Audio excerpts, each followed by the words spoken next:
ఈ అస్థికలనేవి మీ తండ్రి గారి చివరాఖరి జ్ఞాపకాలు. ఇవి నీటిలో కలిసిన మరుక్షణం భౌతికంగా ఆయన మీకు పూర్తిగా దూరమైపోయినట్టే.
ఎంత పని చేసావు వంశీ? నా ప్రాణం తీసుకుని మీ ఇద్దరిని కలపాలనుకున్నాను, కానీ నువ్వు నీ ప్రాణం తీసుకోవాలనుకుంటావని అనుకోలేదు. ఎందుకు వంశీ? నువ్వు బాగుండాలనే కదా నేను ప్రయత్నించాను, నువ్వు సంతోషంగా ఉండాలనే కదా నేను ప్రయత్నించాను, కానీ నువ్వు ఇలాంటి పని చేస్తావని నేను అస్సలు ఊహించలేదు. ఎలా ఆపాలా అనుకున్నాను. వంశీ సమంత కలవకుండా మళ్ళీ ఏం గొడవ పెట్టాలని ఆలోచించాను. వీళ్ళిద్దరూ ఒక్కటైపోతే ఈ ఇంట్లో నా పరిస్థితి ఏంటి అని భయపడ్డాను.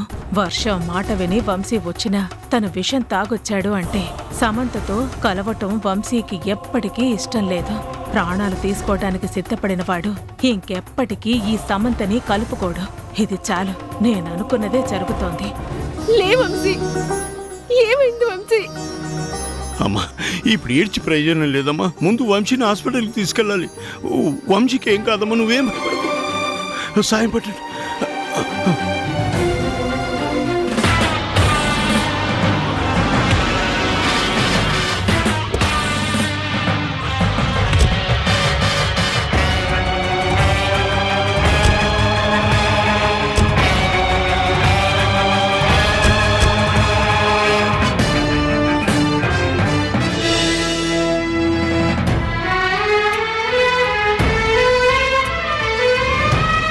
Doctor doctor doctor doctor doctor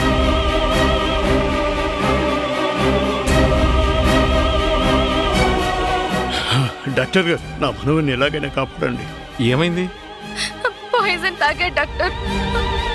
మీ కాళ్ళు పట్టుకుంటాను, తనని ఎలాగైనా కాపాడండి. తనకేమీ కాకూడదు ప్లీజ్ డాక్టర్. మేము చూస్తాం, ప్లీజ్ మీరందరూ ఇక్కడే ఉండండి. డాక్టర్, ఎంతమంది స్పెషలిస్టులైనా పిలిపించండి, ఎంత ఖర్చైనా పర్లేదు.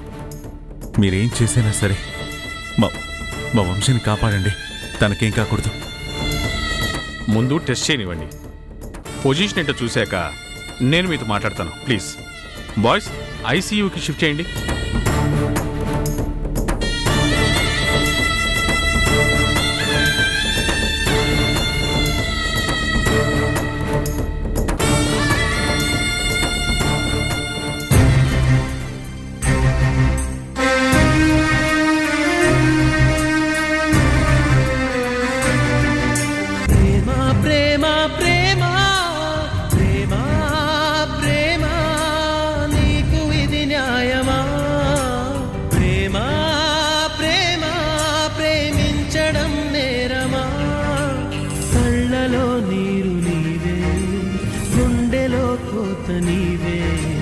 మౌనగానాలు నీవే, పంచప్రాణాలు నీవే.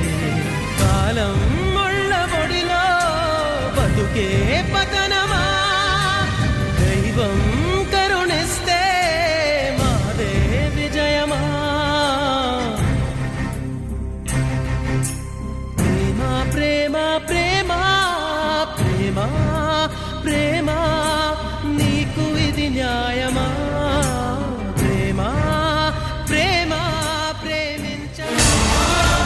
నీ కళ్ళు చల్లబడ్డాయా? నువ్వు అనుకున్నదే చేశావు కదా. ఒకసారి నా మనవరాలు నీ మీద నింద వేసింది. తన ప్రేమను గెలిపించుకోవడానికి నిన్ను దోషించేసింది. అది తను తెలియక చేసింది. కానీ అదే నువ్వు మనసులో పెట్టుకుని మంచిదానిలా నటిస్తూ ప్రతి క్షణం నా మనవరాల జీవితంతో ఆడుకుంటున్నావు. సమంతని ఏడిపించడమే నీ జీవితాశయంగా పెట్టుకున్నావు.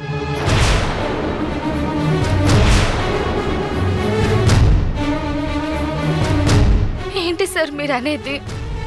నేను సమంత జీవితంతో ఆడుకోవడం ఏంటి? వాళ్ళ జీవితాన్ని నిలబెట్టడానికే ప్రయత్నించాను. వంశీని సమంతని కలపాలని ప్రయత్నిస్తున్నాను కదా. కానీ వంశీ ఇలా చేస్తాడని నేను కల్లో కూడా అనుకోలేదు. హే, ఇంకా నటించాలని చూడకు. కన్నీళ్లు పెట్టుకున్నంత మాత్రాన నువ్వు బాధపడుతున్నట్టు కాదు.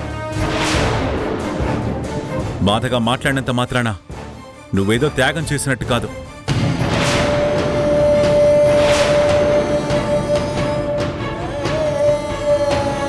బయటికి మీరంతా మంచిగానే కనిపిస్తారు, కానీ లోపల గోతులు ఎలా తీయాలో మీకు తెలుసు. మీ బుద్ధే అంతా. నువ్విక్కడే ఉంటే వంశీ వస్తాడని నీకు తెలుసు. నువ్విలా మాట్లాడితే వంశీ ఇలా చేస్తాడని నీకు తెలుసు. ఇన్నాళ్లు కోపం తగ్గితే వంశీ మనసు మారుతుంది. మళ్ళీ సమంత వంశీ ఒక్కటవుతారని ఎదురుచూశాం. కాని నువ్వు వంశీని ప్రేమతో రెచ్చగొట్టావు.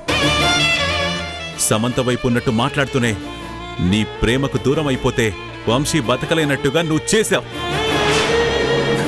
చివరికి విషం తాగే స్థితికి నువ్వే తీసుకొచ్చావు. ఈరోజు వంశీ మృత్యుతో పోరాడుతున్నాడంటే దానికి కారకురాలివి నువ్వు. ఇక ఎప్పటికీ వంశీ సమంత కలవకూడదని నువ్వు ప్రయత్నం చేశావు. చివరికి ప్రేమించిన వాణ్ణి ఇలా చంపాలని చూశావు.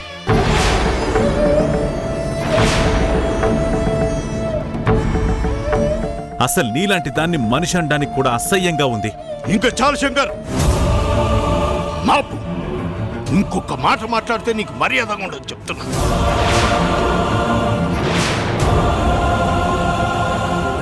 ఏంట్రా, తప్పు వర్ష చేస్తే నువ్వు నాకు వార్నింగ్ ఇస్తున్నావు? ఎవరా తప్పు చేసింది?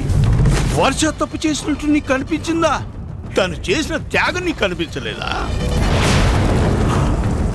తప్పు చేసింది సమంత. వంశీ వర్షను ప్రేమించుకుంటున్నారని తెలిసా కూడా వంశీని తన వైపు తిప్పుకోవడం కోసం వర్ష మీద లేనిపోని నిందలు వేసి తప్పు చేసింది సమంత.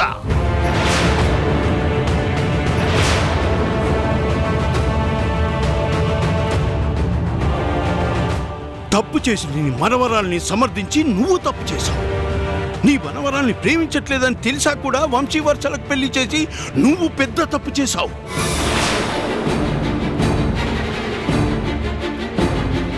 వర్ష ఏ తప్పు చేయలేదురా. నీ మనవరాల్ని వంశీని కలపడం కోసం తన ప్రేమను త్యాగం చేసుకుంది. నువ్వు వెళ్ళి నిందలు వేస్తే ప్రాణంగా చూసుకునే వాళ్ళ అక్క కూడా దూరమైందిరా.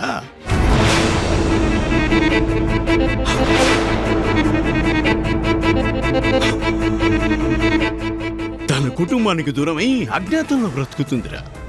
అయినా సరే నీ కుటుంబం బాగుండాలని కోరుకుంది. ఇందులో నీకు పగ కనిపించిందా? నీ కుటుంబం పట్ల ద్వేషం కనిపించిందా? కానీ ఒక ఆడపిల్ల త్యాగం మాత్రం నీకు కనిపించలేదే.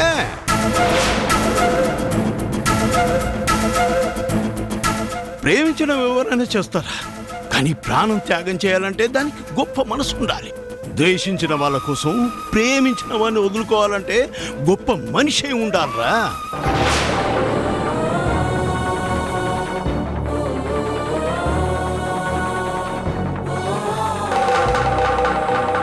సమంత జీవితం నిలబెట్టడం కోసం తన ప్రాణాన్ని కూడా త్యాగం చేయాలనుకుందిరా. వంశీ వచ్చి మనతో చెప్పేదాకా మనకు తెలిసేదా వర్ష తన ప్రాణాలు తీసుకోవాలనుకుందని? అదే జరుగుంటే ఇదే హాస్పిటల్లో ఈరోజు వర్ష మృత్యుతో పోరాడుతూ ఉండేది.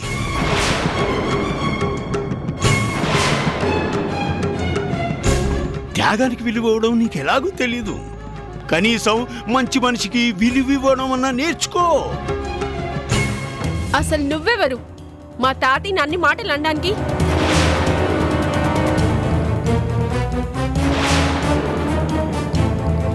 మా తాతని ఇంకొక్క మాట అన్నా నేనేం చేస్తానో నాకే తెలీదు. నోర్మయ్, ఎవరి గురించి మాట్లాడుతున్నావు? ఎవరిని నువ్వు నువ్వు అంటున్నావు? ఈయన నీకు తాతయ్య అయితే ఆయన కూడా నీకు తాతయ్యే. మర్యాద ఇచ్చి పుచ్చుకోవడం నేర్చుకో. ఏంటి నాని నువ్వు కూడా? ఎవరు నాకు తాతయ్య? మన కుటుంబానికి ఈయనకి సంబంధం ఏముంది? ఈయన్ని ఫంక్షన్కి ఏమైనా పిలిచామా? అయినా వచ్చాడు. అయినా సరే తాతి లోపలికి రానిచ్చారు. అక్కడితో ఉండొచ్చు కదా. ఇక్కడికొచ్చి ఇన్ని మాటలు అంటూ ఉంటే నన్ను చూస్తూ ఊరుకోమంటావా? ఎవరికెవరు సంబంధం లేదన్నంత మాత్రాన బంధాలు తెగిపోవు. మీరు వద్దనుకున్నంత మాత్రాన బంధుత్వాలు సమసిపోవు. మనది రక్త సంబంధం.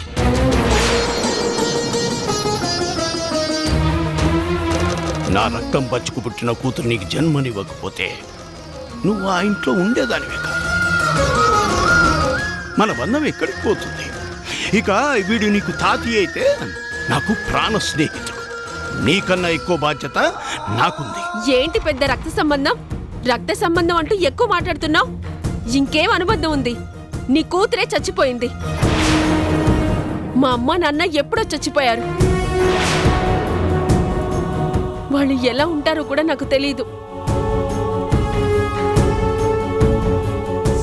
నాకు తెలిసిందల్లా మా తాతి నానినే నా కంట్లో నీళ్లు రాకుండా పెంచారు. అలాంటి మా తాతిని ఒక్క మాట అన్నా నేను ఊరుకునే ప్రసక్తే లేదు.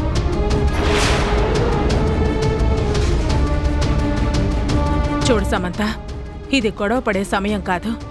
ఇప్పుడు మనం హాస్పిటల్లో ఉన్నాం. మాటకి మాట అనుకుంటే గొడవలు పెరుగుతాయి. ముందు వంశీ పరిస్థితి ఏంటో తెలుసుకోవాలి. దయచేసి అందరూ నిశ్శబ్దంగా ఉండండి. డాక్టర్ గారు, వంశీకి ఎలా ఉందండి? ఏం ప్రమాదం లేదు కదా? చూడండి సార్, తను చాలా పవర్ఫుల్ పాయిజన్ తీసుకున్నాడు. పాయిజన్ తాగి చాలాసేపు అవడం వల్ల బాడీ అంతా పాయిజన్ పట్టేసింది.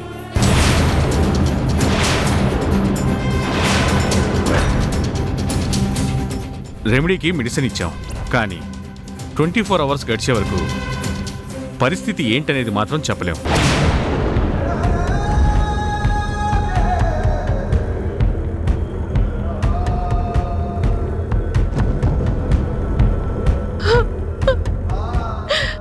అయ్యో,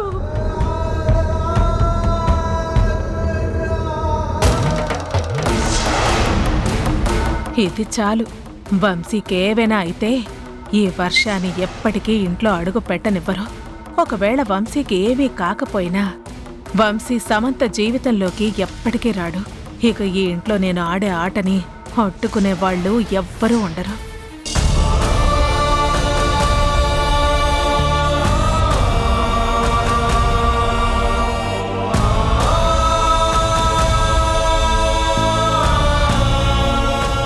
స్వామి, నా ప్రాణాలను తీసుకునైనా వంశీని సమంతని కలపాలనుకున్నాను. కానీ వంశీ ప్రాణాలు తీసుకుంటాడని మాత్రం నేను కల్లో కూడా ఊహించలేకపోయాను.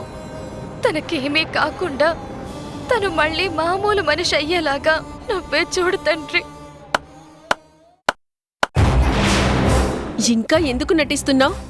నీ మాట వేరు, నీ మనసు వేరు, నీ ప్రవర్తన వేరు. దేనికి పోలికే ఉండదు.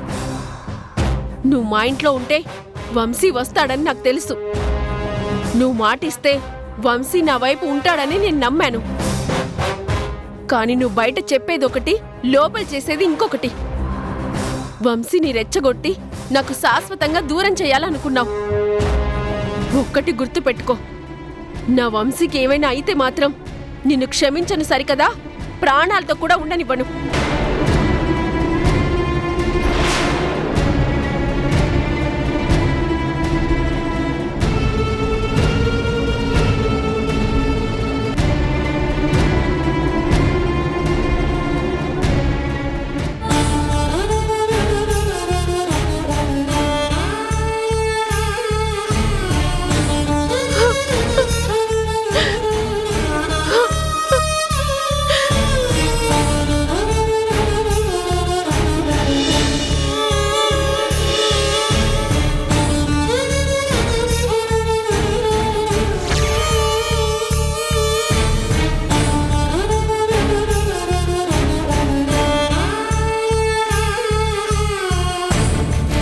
జీవితానికి ఆ భగవంతుడు అన్నీ ఇచ్చినా సరే మనవరాలి విషయంలో మాత్రం ఏదో ఒక లోటు పెడుతూనే ఉన్నాడు. ఈ షష్ఠి పూర్తి అంత ఆనందంగా జరుగుతుంది అనుకున్న క్షణంలోనే పాపం వర్ష చేసిన త్యాగం అంతా వృధా అయిపోయింది. వర్ష ఒకటనుకుంటే ఇక్కడ ఇంకొకటి జరిగింది. వంశీ ఇలా చేస్తాడని నేను కల్లో కూడా ఊహించలేదు. ఇంకా నువ్వు వర్షను వెనకేసుకురావడం మానే పూర్ణ. వాళ్ళ కన్నీళ్లకు నువ్వు కరిగిపోతున్నావు. వాళ్ళ అమాయకంగా మాట్లాడితే వాళ్ళు మంచివాళ్ళు అనుకుంటున్నావు. కానీ తిన్నింటి వాసన లెక్క పెడుతూ అన్నం పెట్టిన చేతిని నరికే వ్యక్తులు వాళ్ళు. నీడనిచ్చిన కొమ్మనే నాశనం చేసే మనుషులు వాళ్ళు. అలాంటి వాళ్ల గురించి ఆలోచించడం కూడా పాపమే.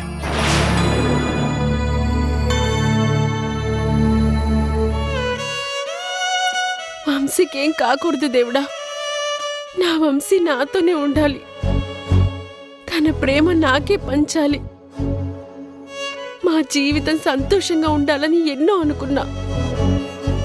కానీ ఆ వర్ష చేసిన పని వల్ల వంశీకి ఇలాంటి పరిస్థితి వస్తుందని నేను ఊహించలేకపోయాను. వంశీకి ఏం కాకూడదు. ఎలాగైనా నువ్వే కాపాడాలి తండ్రి.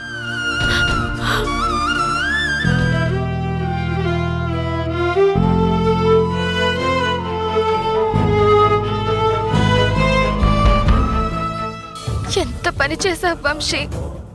నేను ప్రాణం తీసుకుంటానని చెప్తే నువ్వు నా కోసం వస్తావు, సమంతతో కలుస్తావు అనుకున్నాను. కానీ నీ ప్రాణాన్ని తీసుకోవడానికి విషం తాగుతావని నేను ఊహించలేకపోయాను. ఎందుకు వంశీ ఇలా చేశావు?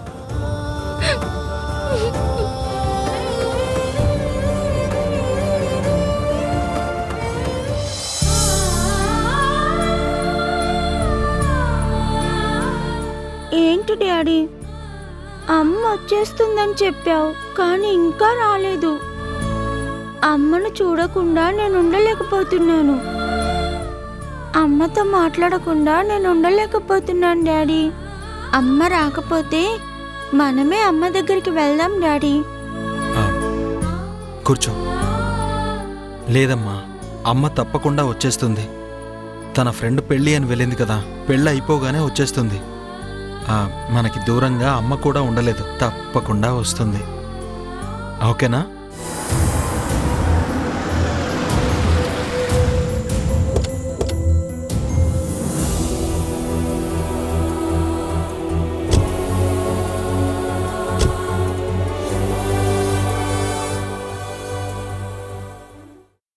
వర్ష,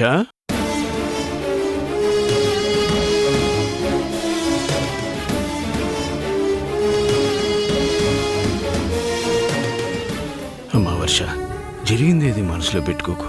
మళ్ళీ చెప్తున్నాను, నీ వల్ల ఏ తప్పు జరగలేదు. నువ్వే తప్పు చేయలేదమ్మా. ఏ ఆడపిల్ల చేయనంత త్యాగం నువ్వు చేశావు. ఆ త్యాగానికి విలువ లేదని అందరూ నిన్ను మాటలు అంటున్నారని నువ్వు తప్పు చేసినట్టు కాదమ్మా. నీ గొప్పతనం వాళ్ళు తెలుసుకోలేకపోతున్నట్టు అర్థం తల్లి. అందుకే మళ్ళీ మళ్ళీ చెప్తున్నాను, నువ్వు ఇదే మనసులో పెట్టుకుని మళ్ళీ ప్రాణాలు తీసుకోవాలనే నిర్ణయం తీసుకోకూడదు. అర్థమైందా? నేను నీ తాతయ్యను నువ్వు అనుకుంటే మళ్ళీ ఇలాంటి పిచ్చి నిర్ణయం తీసుకోనని నాకు మాట ఇవ్వమ్మా.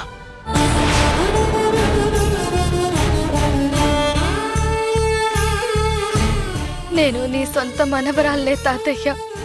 నీ రక్తం నా రక్తం ఒకటే. కానీ ఆ నిజాన్ని నేను బయటకు చెప్పలేను. అక్క జీవితం చక్కబడ్డాక అందరికీ నిజాన్ని చెబుదామనుకున్నాను. కానీ కథ మళ్ళీ మొదటికే వచ్చింది. అందుకే నేను మీ మనిషిని అని, మీరు నా సొంత మనుషులు అని నేను బయటికి చెప్పుకోలేకపోతున్నాను.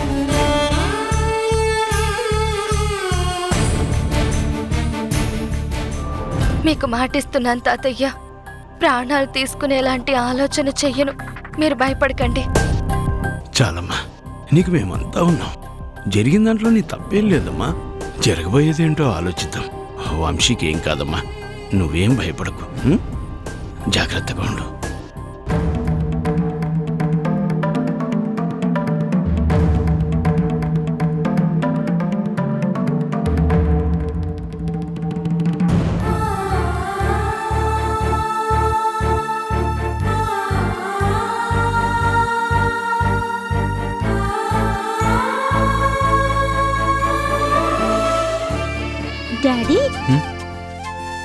వచ్చేసింది. అమ్మా!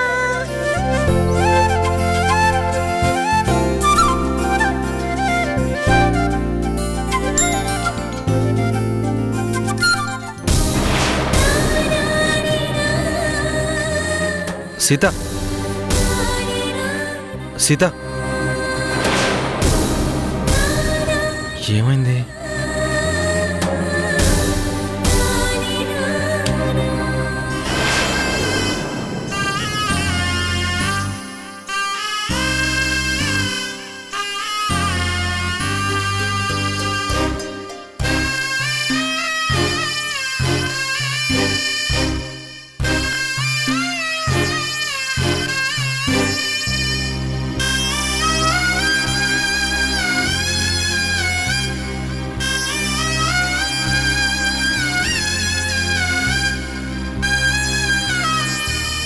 వర్ష విషం తాగుతానని బెదిరిస్తూ తనని బ్లాక్మెయిల్ చేస్తోంది.